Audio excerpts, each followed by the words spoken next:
last fella you saw there. That's Cole Custer. The cars will be on track when we return. I told you when we went to break, we would return and cars would be on track. Actually, just one car, but the first of the day will be Josh Bilicki in the 45. And how this works, we go single cars, all 46 will make a run, one lap, fastest 12 advance. And the order today is set based on how they practiced yesterday. We go slowest to quickest, and the reason Josh is out first is he did not get on track in the practice session here yesterday.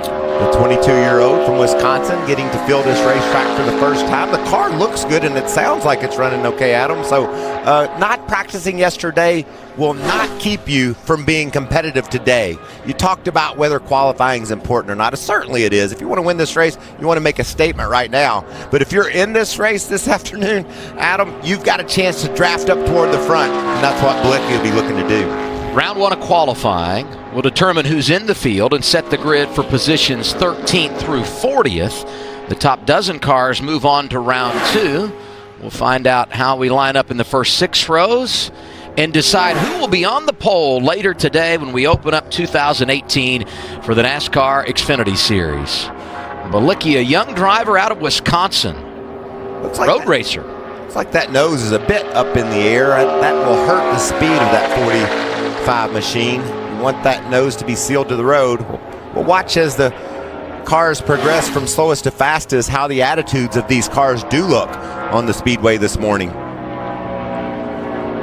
The first of 46 cars completing a run in qualifying at Daytona. Here's Bilicki at the line. For him, kid growing up through go-karts, late models, whatever you do, you're thinking Daytona in the back of your mind. And when that dream comes true, wow, what a feeling. His qualifying run is complete. He's fifth. 51.453. Next up, Stephen Light in the 55. It's from Asheville, North Carolina. Remember that win he had back in your home state, 2007, Michael, Kentucky Speedway. Special moment for Stephen in his career. Pretty big upset that night. It was. It reminded me of, do you remember when David Gilliland did the same thing at Kentucky? At the same track. I mean, real similar situation when those two drivers won there. And I remember tuning in on the TV that night and seeing David Gilliland leading, I think it was a black number 84 car. I mean, I just like, well, okay, where'd he get this car and why is he going so fast? But Gilliland put it on him, and man, he was impressive last night in the truck race too. Yes, he started on the pole. Yeah, had a chance to win the race. Congratulations to Johnny Sauter. Another win for him. 3 wins now here at Daytona in the Truck Series. And it was just textbook drafting. I mean, he did a great job. Speedway, it's NASCAR Xfinity Series qualifying presented by Geico. Vinnie Miller, the fastest so far for JD Motorsports. That's the good news. Bad news is he went for a spin on his cool-down lap. He did that while his teammate, as you saw there, Ross Chastain in the 4, was on track making his qualifying run. So they'll bring the 4 car back down pit road, get him cooled down, and send him out a little bit later on. We've also been informed that Mike Harmon in the 74 will not make a qualifying run. He will have to hope a provisional can get him into today's race. 46 cars here this weekend. Next up, Jeff Green in the 38 for RSS Racing. He's the 2000 champ out of Owensboro, Kentucky. Yeah, my high school buddy. First go-kart race I ever run, I was riding Jeff's kart. We grew up together and watched him get into the Xfinity Series and dominated that 2000 season. I think Harold Holly was up on the box, and they were a potent duo in that number 10 car. The Nestle car. Yes, sir. Bright yellow. You know who else is from Owensboro, Kentucky? I think you're going to tell me. Tell me. Darrell Waltrip. That's right. And Johnny Depp. Really? I didn't know Johnny Depp was from Owensboro. Yes, he is. Born in the same hospital the same year I was. So is Tommy Chandler, engine tuner. Joey Logano, who will qualify later and could very well be our pole sitter. And you know, talking in the garage area yesterday, Adam, I'm glad you brought that up. I mean, the buzz is maybe Logano has got the best car in drafting practice. I know he's a master at using the air to push himself into places and win races. He's so good at it. But I'm hearing his car's running well. He's happy with it, and maybe he could be our favorite this afternoon. Your high school classmate, Jeff Green, by the way, finished up qualifying. He's second behind Vinnie Miller. 49.227 seconds for Jeff Green in the 38. Here's the 99. Ray Black Jr. driving for B.J. McLeod in 2018.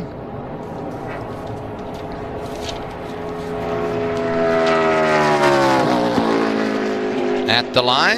Getting all the news for the Xfinity Series what's race Brendan today. Gaughan doing down there? This is what I was going to talk about. As we come in now, we've got veteran Danny Stockman, a great young gun here in Daniel Hemrick, and I'm not even sure how to describe.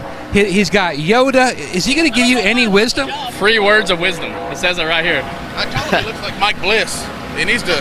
He looks like Mike Bliss right now. Well, I would say Mike Bliss plus about 80 pounds. So, well, Mike Bliss is like 120 pounds, isn't he? What the hell is this, right? I get retired and I come back to get abused by you 3? Well, I mean, your outfit here, the flip-flops, you need to get a job if you can afford some jeans that don't have a hole in them. Well, listen, I got fired, so this is all I got. I mean, he's wearing my suit now. The good thing is he don't need a job. Yes, I would agree on that. Hey, Brendan, seriously though, for having a young guy like this to help represent your family's colors, very special to you. No, absolutely. I mean, he made the Final Four last year, and we knew that it was going to be the last year for me. And the South, our business model has racing around it, so it worked out great that we had Daniel do it, and we're excited to have him. We think he's going to do great for us, and he dresses and looks better than me. So my dad will be happy about it. My sister-in-law Sally Gaughan, who runs the sponsorship side, is much happier with him. She yells at me for my appearance. She's going to love him. Looking at the confidence though in 2018 has to be much higher going into the season than a year ago. No, absolutely. As you can tell, we're having a good time. Everybody on the Southwind Hotel Casino Chevrolet has done a great job already. Just getting prepared for the season, and it makes you feel good as a driver to have a group of guys like that behind you and make you feel good. So we're having a lot of fun. Obviously, Brendan's relaxed, I'm relaxed, everybody's relaxed. Just happy to be here at Daytona. At least you could get the jeans hemmed a little bit so they're not dragging. That's what I try to tell him. But hey, he is who he is, and everybody loves it. That's true, guys. He's got that relaxed Las Vegas attitude, doesn't he? But isn't it great that he kept the sponsor in the series and is a continued support of Richard Childress Racing? Certainly. It just tells you how well NASCAR works for sponsorship. I mean, that's a great company, great brand, and it's on the side of a great driver's car. I'm looking forward to watching Daniel this year. He was so fun at the end of 17. I think it could be a big story this year. And by the way, Adam, that wasn't Brendan's suit. No. I'd like to see him get in that suit. Maybe we can do a feature on that. Ryan Ellis made his qualifying run while Matt was visiting with the fellas. He's second of 11 cars that have been out, 49.116. Here's Spencer Boyd out of St. Louis, Missouri. The Grunt Style Chevrolet is 6th. 12 of 46 cars have made a qualifying run so far at Daytona. 8.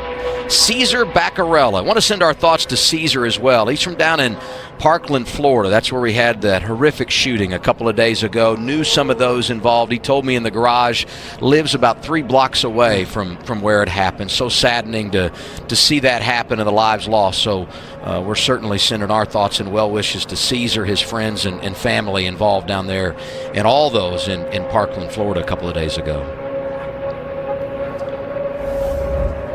Next car up to speed, 51, Jeremy Clements. And you and I love nothing more than getting in the garage and having a chance to visit with Jeremy and his family. What a wonderful operation they have. It is, and that's a beautiful car, Adam. I was checking it out yesterday. Very detailed. I think he's got something here that certainly he's going to qualify respectably with, but it's going to race well. And he knows how to draft. He can get it done behind the wheel. And Daytona is the great equalizer. If your car doesn't have quite the power under the hood, or maybe not quite as sleek aerodynamically as some of the others. Age, but 15 years ago, next month, I had an honor to fly with the Air Force Thunderbirds. Once in a lifetime experience. Now I have to ask you the most important question. I don't care about the bag. I care about how many G's. We pulled 9.6 G's, and it was only for 3 seconds because at the time he was like, man, it's really tough to breathe on this, so just be ready for me, and I'm not going to do it very long. So that was the biggest thing, but phenomenal experience, man. It was so cool to see how much this correlated to what they do at the Air Force. They have interior guys, crew chiefs, engineers, and so put that helmet on, man, you got the comms in your ears. It's almost similar to driving one of these race cars, so it was really cool to see how they all came together to make that happen. really proud to be a part of what that was, and I wish I could do it every single year, but obviously, that's pretty hard to come by. So I always like to say the most fun I've ever had throwing up. So the Thunderbirds. So we'll have to get a report on that later. Hey, saw Ryan Seek come across the start-finish line. He has now jumped in front of Jeremy Clements, 48.723 for him. And you will watch left of our screen. Top 12 drivers going to advance from round 1 to round 2. We'll continue to follow that as we get later in the session to see who will stay alive for the pole. I talked to Ryan yesterday, and I said, what's the practice plan? He said, look up in the back of the truck. And I looked at his hauler, and there was not another car in there. He said the practice plan is to be very conservative today and go for it tomorrow. And he's got a race car he can go for it with, fastest so far. And I've had a lot of folks ask me, why is he in the 93 and not the 39? They've got 3 cars here this weekend. They just wanted to put the best plan together to ensure all those cars get in the field. He'll be back in the 39 next week. Here we go with the 0 of Garrett Smithley. Back with JD Motorsports for a 3rd season. We know these cars have had some speed. You look at his last 3 restrictor plate races in that 0 car, all of them top 15, including an 8th place finish at Daytona 1 year ago. Smithley goes 3rd behind Sieg and Clements. And so we're being told that they're not going to be allowed to qualify today because of a rear suspension violation that was discovered in pre-race tech. The crew chief and car chief have both been ejected from the racetrack. Heck of a way to start the season out for those guys. They will be allowed to race that same primary car later this afternoon, though. Nick Harrison is the crew chief. Thanks for that report, Regan. And that's one of the guys, if you just looked at the entry list and then you watched practice yesterday, you would say he's got a real good chance to go out, win the pole, win this race today. Yeah, well, the pole's out of the question. And we know that's not going to happen. But he can still win the race. The rear suspension is a key to part of the rules package that NASCAR puts in place for these cars here at Daytona and Talladega. I don't know the details of exactly what they did wrong. Maybe it's an insert in a spring that makes those move more than they should. Who knows exactly? I'm speculating, but it would be something to do with the rear suspension, like they mentioned, and they can square that away. 5.94 seconds. This 90 car of Josh Williams, the team car to Alex LeBay, had gone on a 5-minute clock, but they have now jumped on track and will make their qualifying effort. Josh from here in Florida, the team based in Florida. Couple of ARCA wins on his racing resume. So Josh has talent, understands what it takes to be successful. Has 1 start here at Daytona, so a little bit of experience at this track. Looking to use the almighty draft. Give me some drivers, maybe some unsung heroes, guys that could pull an upset today when you look at the qualifying board so far, Michael. Well, the first person that sticks out to me is Kaz Grala, and you say, well, he's making his first start here in the Xfinity car at Daytona. How do you pick him? Well, he drove to victory lane a year ago at the age of 18 in his pickup truck, running 7th when he took the white flag at him, came around and won the race. So I'm going to watch for him to be a part of the story this afternoon. Today's first draft in practice, 25, as many as anybody. What were you trying to learn about your race car?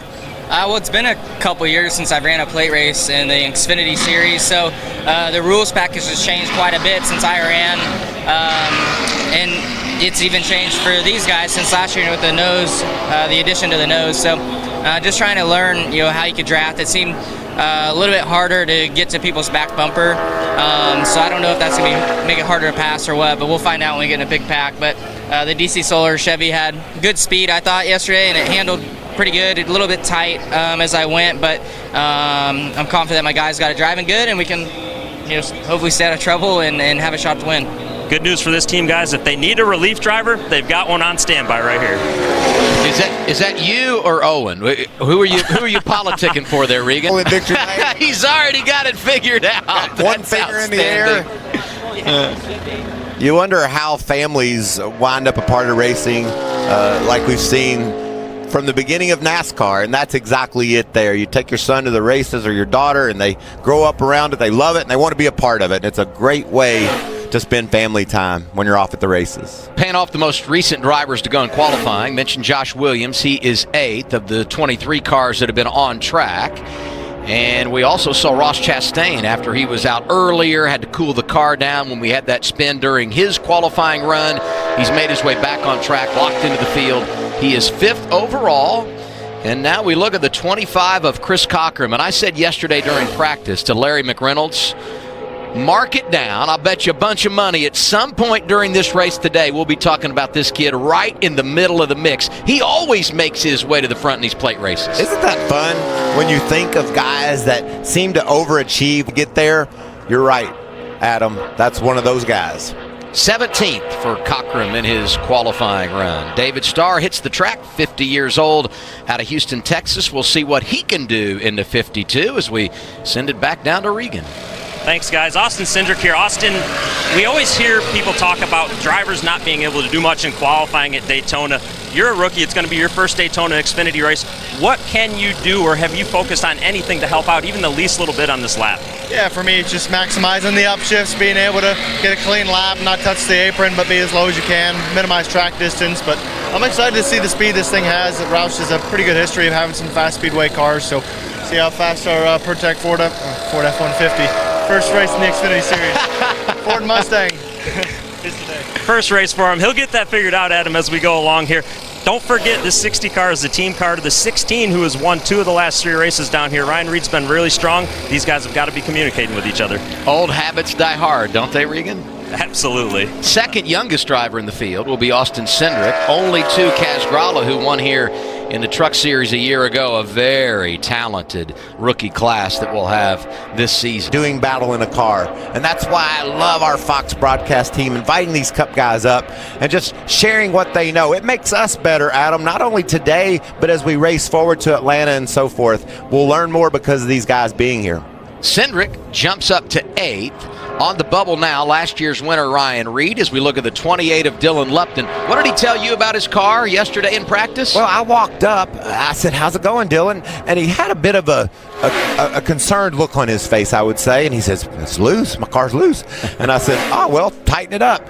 And then I looked. I said, "What happened?" He said, "I spun out." Well, yeah, you're loose. Make sure you tell your crew chief that you're really loose if you've already spun out. And the team went to work on it. He got some more confidence. We'll see how he's able to perform this afternoon in the Power Shares QQQ. I've just been dying to say that. You snuck that right in there. That was impressive. I've been envious. You've been saying it so eloquently, and I'm over here thinking, man, I'd like to do that. You just jump in any time, all right? Lupton, the first of 6 cars remaining in this first round of qualifying. Not going to be the effort he was hoping for, but he should be okay.